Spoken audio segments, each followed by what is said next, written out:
Olá a todos! No vídeo de hoje, nós falaremos sobre participação popular.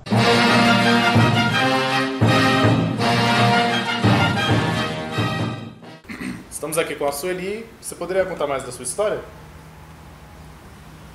Bom, eu gosto de dizer que eu sou uma cidadã comum, como tantos outros, e muitas vezes para ponto de ônibus, em qualquer outro lugar, eu gosto de me apresentar com muita simplicidade, porque eu acho que as pessoas elas precisam ser representadas assim como no dia a dia da gente. Às vezes, muita gente coloca muita pompa, né, no que eu sou, eu isso, eu aquilo, e desencoraja as outras pessoas a participar, porque ela fala, eu sou só mais uma mulher simples, sem aquele poder e aquele empoderamento necessário para que a gente, independente da sua classe social, onde você esteja, seja e faça essa participação popular.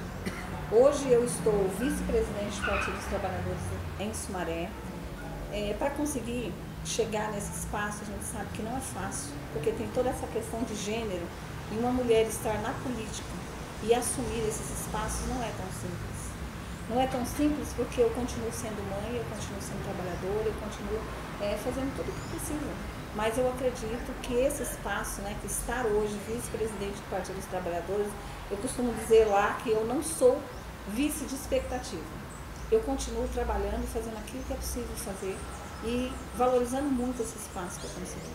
Porque para conseguir foi realmente muita participação popular e muita luta para estar onde está. Então, hoje eu estou vice-presidente, acabou de acontecer o processo de eleições internas dentro do partido, terei mais 4 anos para continuar representando as mulheres e fazendo a luta necessária.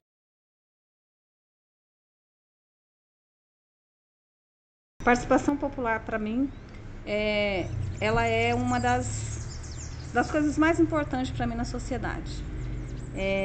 A partir do momento em que nós entendemos, como diz na Constituição, que todo o poder emana do povo, então nós teríamos muito a contribuir com a sociedade.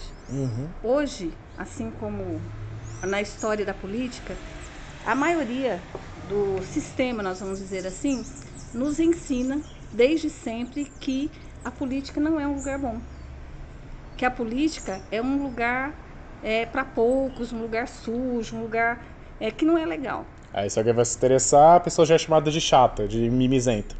E aí o que acontece com isso?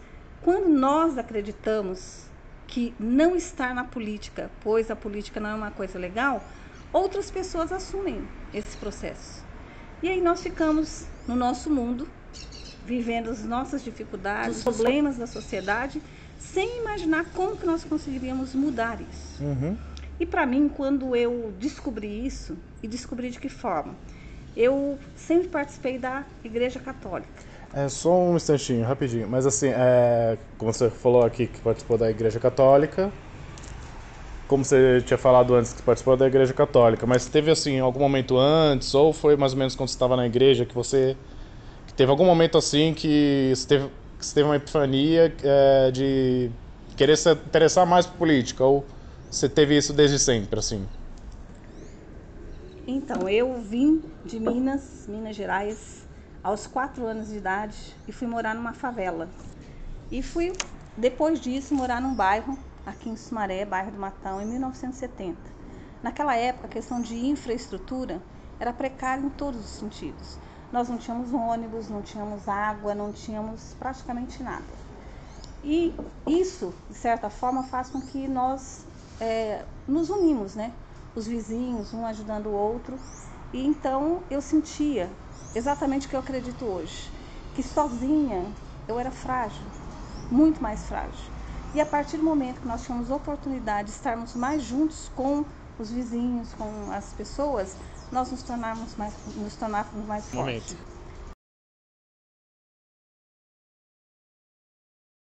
E a teologia da libertação, né, do nosso querido Leonardo Boff, que foi levado pelos seminaristas, os franciscanos para a minha comunidade, despertou em nós o desejo e a capacidade. Eles estimularam a gente a acreditar em nós. E aquilo era muito importante, porque quando falávamos sobre Jesus Cristo, Nós não falávamos de alguém longe, distante, de um Deus longe. Então falávamos de um Jesus que nos incomodava e que se incomodava com as injustiças sociais. E a partir de então, nós, participando de grupo de jovens, nos sentíamos um pouco de Cristo e um pouco de São Francisco, que não aceitavam, né, aquelas injustiças. E a partir daí eu sempre, até hoje, eu procuro, dentro do possível, né, porque nem sempre a gente consegue manter essa chama viva e esse ideal que nos move, de me incomodar com as injustiças que nós vivíamos. Então, quando eu andava na rua, via o esgoto a céu aberto, eu pensava, será que Jesus Cristo passaria por aqui e acharia normal? Né? Acharia normal? E aos poucos conseguia convencer os meus amigos, a comunidade, de que aquilo não era normal. Nós precisávamos fazer alguma coisa, mas fazer o quê? Né? Sozinhos. Então nós passávamos a nos reunir dentro das comunidades para que a gente tivesse condições de tratar sobre aquele assunto e tantos outros.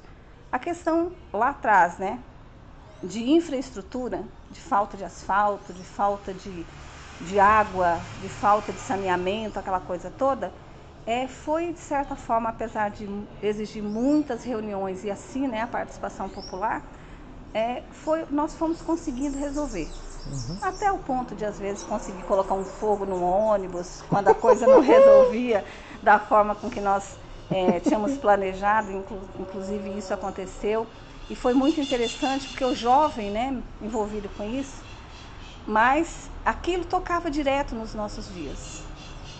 Essa força toda que a gente fala do sistema, de continuar insistindo para a gente, que a gente não tem forças para mudar o todo e nos leva para o individual, vai enfraquecendo. Então, até hoje, assim, trazendo de forma até imediata, o jovem que não gosta da política, que não quer se envolver com a política, que acredita que ele precisa resolver o problema dele, né? Como que daqui a alguns anos esse jovem vai conseguir enxergar a nossa casa, o planeta Terra? Então, será que não seria a motivação necessária para que o jovem conseguisse hoje se envolver com esse olhar coletivo de que ele pode mudar, né, o sistema, e que quem pode fazer isso é cada um de nós, no coletivo.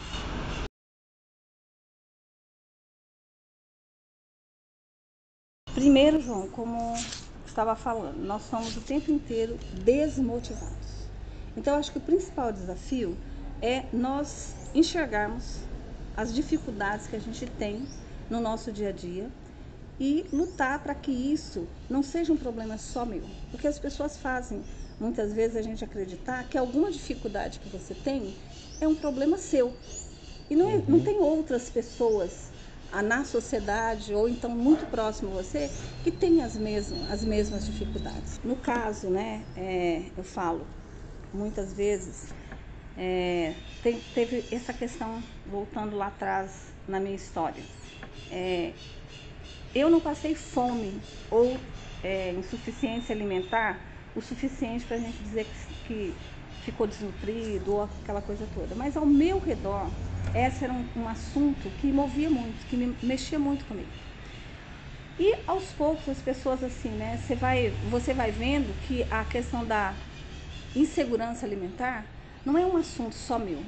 Então, às vezes, a pessoa, por ela ter uma condição financeira melhor, ela joga que o problema da fome, né, o problema da insuficiência alimentar ou da insegurança alimentar é problema do pobre, que vive lá longe. É questão de classe, então ele não entende que seja para ele. Mas a partir do momento que a gente traz que insegurança alimentar é um problema do planeta, aí então nós poderíamos nos reunir para falar sobre isso. Esse foi um dos assuntos que me trouxe, de certa forma, para a política. Porque o primeiro conselho que eu tive a oportunidade de participar para tratar de políticas públicas foi o Conselho de Segurança Alimentar. E falar sobre insegurança alimentar não é só falar da fome. Então, era uma narrativa que fazia com que a gente conseguisse conversar com muitas pessoas. E isso fomentou que a gente viesse contribuir com a questão da política pública de segurança alimentar ao ponto de termos o que temos hoje, que é inclusive o projeto da Bolsa Família, que não trata só de levar o recurso ou a opinião variada de muitos, mas essa é uma política pública que surgiu dentro da necessidade da união daquelas pessoas para tratar, a princípio, da insegurança alimentar e da insuficiência do alimento. Olá a todos, eu vim interromper rapidinho a fala da Sueli para dizer a vocês como funciona o Bolsa Família. Primeiro de tudo, quem tem direito ao Bolsa Família? Seriam aquelas famílias que vivem em pobreza ou extrema pobreza, ou seja, família com a renda mensal por pessoa de R$ 218. Próximo tópico. Quanto essa família vai receber? A família recebe 142 por pessoa da família. Porém, se a soma der menos que 600, o dinheiro recebido para essa família vai ser 600 de qualquer jeito, no mínimo. Além disso, existem os valores extras, que são chamados de benefícios variáveis, que são R$ 150 por crianças de 0 a 6 anos, R$ 50 por gestante e também R$ 50 por criança ou adolescente de 7 a 17 anos. E como eu disse antes, no mínimo a família vai receber R$ 600. Agora vamos a um exemplo. Vamos imaginar que uma família tem 2 adultos, um pai e uma mãe. A mãe é gestante e a família é composta também por 2 crianças de 0 a 6 anos. E para encerrar, um adolescente de 7 a 17 anos. O que seria no total 5 pessoas, mais uma gestante, mais 2 crianças, mais um adolescente. O cálculo do benefício ficaria R$ 142 vezes 5 pessoas, que daria R$ 110, mais 150 vezes 2 crianças, que daria R$ 300, mais R$ 50 pela gestante e R$ 50 pela adolescente, o que daria R$ 100. Somando tudo, essa família receberia R$ 1.110 por mês. Agora vem uma pergunta. Esse valor que essa família hipotética receberia seria o suficiente para viver? A resposta é não. De acordo com o IBGE, o DIESE, o Estadão Investidor, o Quinto Andar, o Organize e o Adimplere, com suas informações entre os anos 2023 e 2025, considerando também o aluguel, as contas básicas de água, luz, internet, gás, alimentação, transporte, educação, caso a escola seja privada, e saúde, o total daria mais ou menos R$ 5.530. Ou seja, o valor de custo de vida do brasileiro é bem mais alto do que o que essa família receberia no Bolsa Família. Concluindo, o Bolsa Família não banca as contas de uma família. Ele é, como sempre se propôs, um auxílio. Bom, agora voltemos ao vídeo. É muito complicada essa questão. Para responder bem assim direto, não compreendem. Porque eu, inclusive, da parte, né, dos artigos que eu gosto muito da questão é justamente isso, né, que todo poder emana do povo. E nós nem sequer conseguimos entender isso. Então, quando a gente fala todo poder emana do povo, nós falamos da questão da participação popular. Nós falamos da importância do povo ter noção exatamente de onde ele está e quão grande é o poder dele. E sendo que o sistema mostra o contrário. Então, assim como outros livros tão importantes, quanto outros conhecimentos tão importantes, a Constituição ainda é muito desconhecida para muitos de nós. No artigo 3º lá da Constituição, que diz, né, que todo poder emana do povo, ela já garante essa questão. No entanto, nós muitas vezes temos dificuldade de entender, por exemplo, que um conselho de direito nos dá essa questão. A sociedade civil organizada, como uma associação de moradores, entidades como clubes de serviços, como entidades assistenciais, ela nos ajuda a estarmos organizados dessa forma. Então, essa participação, através dos conselhos de direitos, hoje, a questão das conferências, ela nos garante, né, a Constituição nos garante essa participação através desses meios. Hoje, depois de um período aí, digamos, de uns 4, do último governo, vamos dizer, houve um desmonte total. Até um pouquinho antes, até metade do anterior também. Houve um desmonte total dessa questão da participação popular, porque os conselhos foram totalmente desmotivados em todas as esferas, municipais, estaduais e federais. Prova disso que agora vai acontecer, aconteceu na última sexta-feira, uma conferência estadual de garantia de direitos das mulheres de modo virtual, para que não houvesse participação nenhuma. Então, essa preocupação de que o povo realmente participe, garanta, né, esse direito, ele é desmobilizado de outras formas. Então, faz com que a gente não acredite nos conselhos, que esses conselhos, que essas conferências, elas são o controle social. É através, participando dessas questões, dessas leis orçamentárias, é que nós teríamos um conhecimento melhor para que a gente pudesse fazer esse controle social.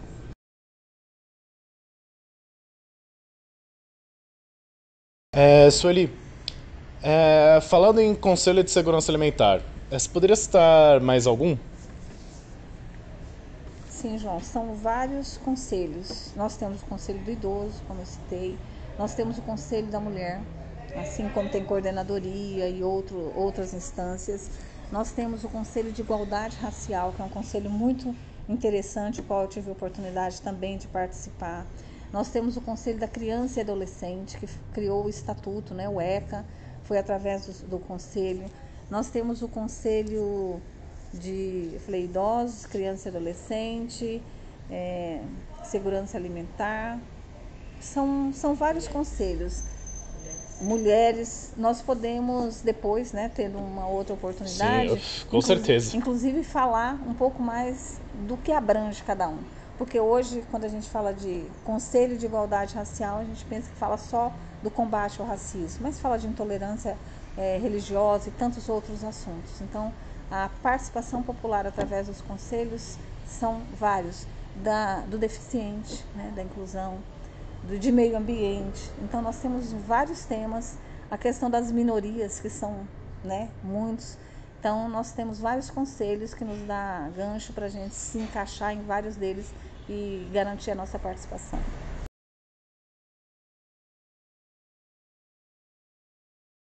Você diria que o governo atual está... Só vamos esperar um pouquinho os cachorros pararem aqui, para continuar? Garanto o direito deles. Eles também podem falar, né? Pararam? Pode continuar? Beleza. Você diria que atualmente o governo que está vigente, ele estimula mais as pessoas a participarem da política? Olha, desde o primeiro governo, né? Desde o primeiro governo Pode falar o nome mesmo. Do atual governo, do Pode Lula, falar o nome mesmo. Nós recebemos, inclusive, né, o próprio partido do presidente surgiu da participação popular. Como eu disse, que eu nasci dentro meu desejo da política, de participação da política, nasceu quando eu tive a oportunidade dentro da igreja, assim como outros nos sindicatos. Então, o tempo inteiro, o próprio partido foi criado dessa participação popular. Tem uma fala do Lula que já diz muito sobre isso. Ele diz assim: se você quer uma política melhor, seja você o agente político, participe. Então, isso me fez ter vontade também, porque às vezes criticar, né, jogar pedra é muito mais fácil. Agora, ser vidraça, estar junto, fazer parte desse contexto todo, você vai compreender melhor e talvez você não critique, não só critique, mas encontre alternativas. Teria assim inúmeros casos para que a gente pudesse contar da importância de uma participação popular. A exemplo, eu sempre que vou falar da participação popular me lembro dessa questão da garantia hoje de uma mãe de estar acompanhando o filho em um hospital. Como surgiu essa necessidade? Foi a mãe que conseguiu convencer, né, o juiz de acompanhá-la até o hospital e mostrar para ela o que de fato acontecia. E com isso, então, provocou a questão da discussão para que garantisse esses direitos. E tantos outros que nós podemos dizer. O que a gente entende o tempo inteiro? Quando nós nos assemelhamos aos outros e entendemos que outra pessoa tem as mesmas dificuldades que a gente tem vontade de fazer juntos.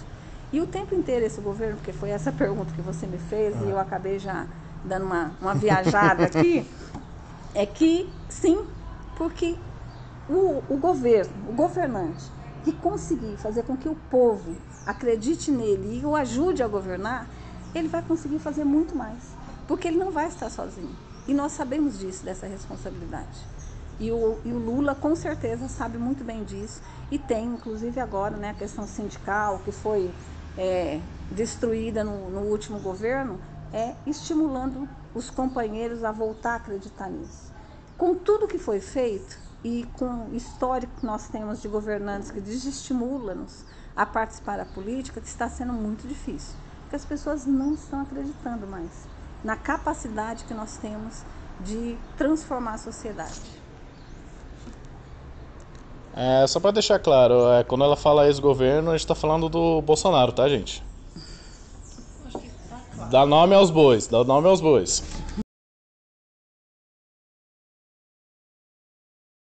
Olha, essa questão dos conselhos, volto novamente, garantia de direitos do Conselho do Idoso, por exemplo. O nosso país era o país de jovens, né? Nós vivíamos num país muito mais jovem, com muito mais jovens. A partir de alguns anos, nós sentimos a necessidade, e você anda pelas ruas, tudo, você vê uma população muito mais idosa. E nós fomos construindo, um exemplo, para você subir num ônibus, você mais jovem, não interessa muito a altura do degrau. A partir do momento do envelhecimento das pessoas, faz toda a diferença. E isso, o que acontece? Foi na prática. As pessoas, elas, no dia a dia, foram sentindo essa necessidade. Então, isso vai acontecendo pela organização das pessoas. E isso independe do governo. Depende da necessidade em que nós vivemos. Algo que acontece, que eu creio, né, que nós podemos até estar conversando, você até pode me dizer melhor, é a questão hoje de alguns diagnósticos, de alguns laudos de pessoas com algumas deficiências. Antes, isso há muito tempo, nós falávamos, nossa, parecia que tinha muito menos pessoas diagnosticadas, não é? Com várias questões aí. E hoje, por garantia de direitos, né, essas pessoas, elas estão cada vez mais inclusas na sociedade. Isso acontece de acordo com a organização das pessoas. Também acredito que independa do governo que esteja, mas da consciência das pessoas. Né? A questão de inclusão e tudo mais depende muito mais da organização, da necessidade do dia a dia do que propriamente de algum governo. Isso. Tanto como você falou, um monte de gente falava, na minha época não tinha tanto autismo assim, não tinha tanto TDA. Mas assim, como você mesmo falou, com essa pressão popular, teve uma maior participação, teve uma maior preocupação, um maior investimento nessa área. Que aí os diagnósticos foram saindo porque se tinha uma importância maior por causa dessa pressão popular, por causa desses movimentos. Tanto que eu mesmo posso me botar como exemplo disso. Porque eu fui receber meu diagnóstico de autismo e TDA quando eu tinha só 25 anos. Nessa época eu terminei até minha faculdade. Assim, isso teria me ajudado demais pra lá. Tanto que no ensino fundamental eu repeti 3 anos.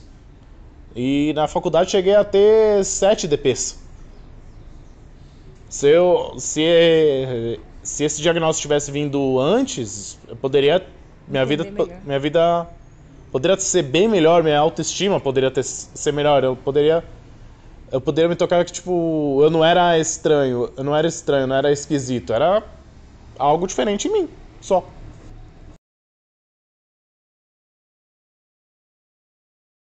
Bom, obrigado por tudo, Sueli. Obrigada eu, João. Bom, e é assim que eu deixo vocês.